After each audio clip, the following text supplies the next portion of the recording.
श्री गणेशाय नमः। ओम नमः शिवाय। नमस्कार प्रिय भक्तगणों, आप सभी को भौम प्रदोष व्रत की हार्दिक शुभकामनाएं। प्रदोष व्रत का शास्त्रों में बहुत महत्व है। इस दिन भगवान शिव की पूजा की जाती है। प्रदोष व्रत भगवान शिव को समर्पित है। प्रत्येक प्रदोष व्रत का दिन नाम सप्ताह के दिन के आधार पर अलग अलग होता है। आइए जानते हैं प्रदोष व्रत कब है। हिंदू कैलेंडर के अनुसार हर महीने की कृष्ण पक्ष और शुक्ल पक्ष की त्रयोदशी के दिन प्रदोष का व्रत रखा जाता है। इस प्रकार प्रत्येक माह में 2 प्रदोष व्रत रखे जाते हैं। प्रदोष व्रत भगवान शिव को समर्पित होता है। प्रत्येक प्रदोष व्रत का नाम सप्ताह के दिन पर निर्भर करता है और उसी के अनुसार उसके फल की प्राप्ति होती है। प्रदोष व्रत के दिन व्रत में भगवान शिव के साथ माता पार्वती की भी पूजा की जाती है। इस दिन पूजा और व्रत करने से भगवान शिव का आशीर्वाद प्राप्त होता है और अपने भक्तों की सभी परेशानियां भगवान शिव और माता पार्वती दूर करते हैं। इस व्रत को करने से भगवान शिव प्रसन्न होते हैं और आपके परिवार में सुख शांति और समृद्धि का आशीर्वाद प्रदान करते हैं। तो चलिए जानते हैं कब है साल का पहला प्रदोष व्रत। साल का पहला प्रदोष व्रत 9 जनवरी मंगलवार को है। मंगलवार को पड़ने वाले प्रदोष व्रत को भौम प्रदोष व्रत के नाम से जाना जाता है। इस दिन व्रत रखने से रोगों से मुक्ति मिलती है। प्रदोष व्रत के अलावा 9 जनवरी को साल की पहली मासिक शिवरात्रि भी है। शिवरात्रि और प्रदोष व्रत एक ही दिन पड़ने से इस दिन का महत्व और भी बढ़ गया है। इस दिन पूजा करने से अनंत फल की प्राप्ति होती है।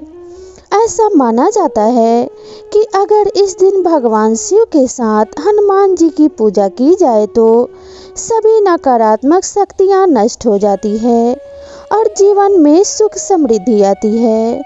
साल का पहला प्रदोष व्रत मंगलवार को रखा जाएगा। त्रयोदशी तिथि की शुरुआत 8 जनवरी 2024 को रात 11:58 पर हो चुकी है और 9 जनवरी को 2024 रात 10:24 पर इसका समापन होगा। इस दिन शिव पूजा का शुभ मुहूर्त शाम 5:41 से रात 8:24 तक है। पंचांग के अनुसार 9 जनवरी को प्रदोष व्रत के साथ ही साल की पहली मासिक शिवरात्रि भी है। ये दोनों तिथियां शिव जी को समर्पित है। ऐसे में शिवरात्रि और प्रदोष व्रत एक ही दिन पड़ने के कारण इस दिन का महत्व और ज़्यादा बढ़ गया है। इस दिन पूजा पाठ करने से कई गुना फल की प्राप्ति होगी।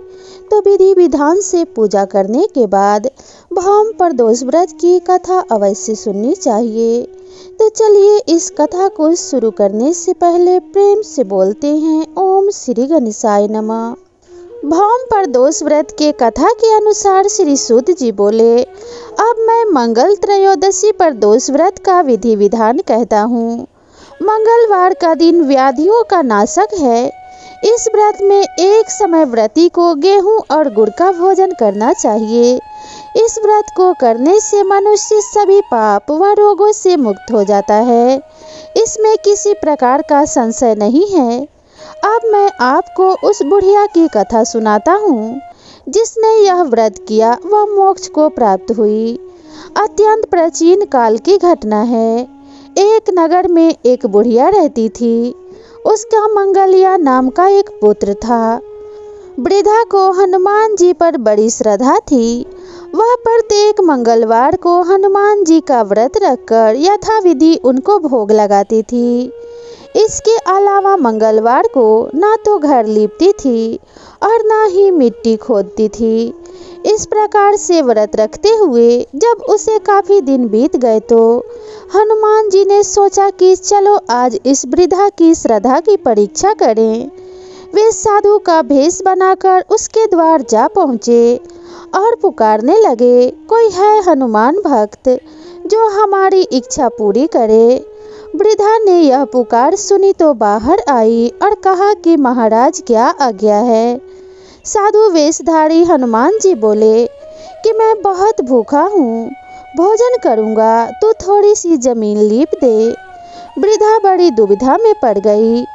अंत में हाथ जोड़कर प्रार्थना करने लगी, हे महाराज, लीपने और मिट्टी खोदने के अतिरिक्त आप जो काम कहेंगे मैं वह करने के लिए तैयार हूँ।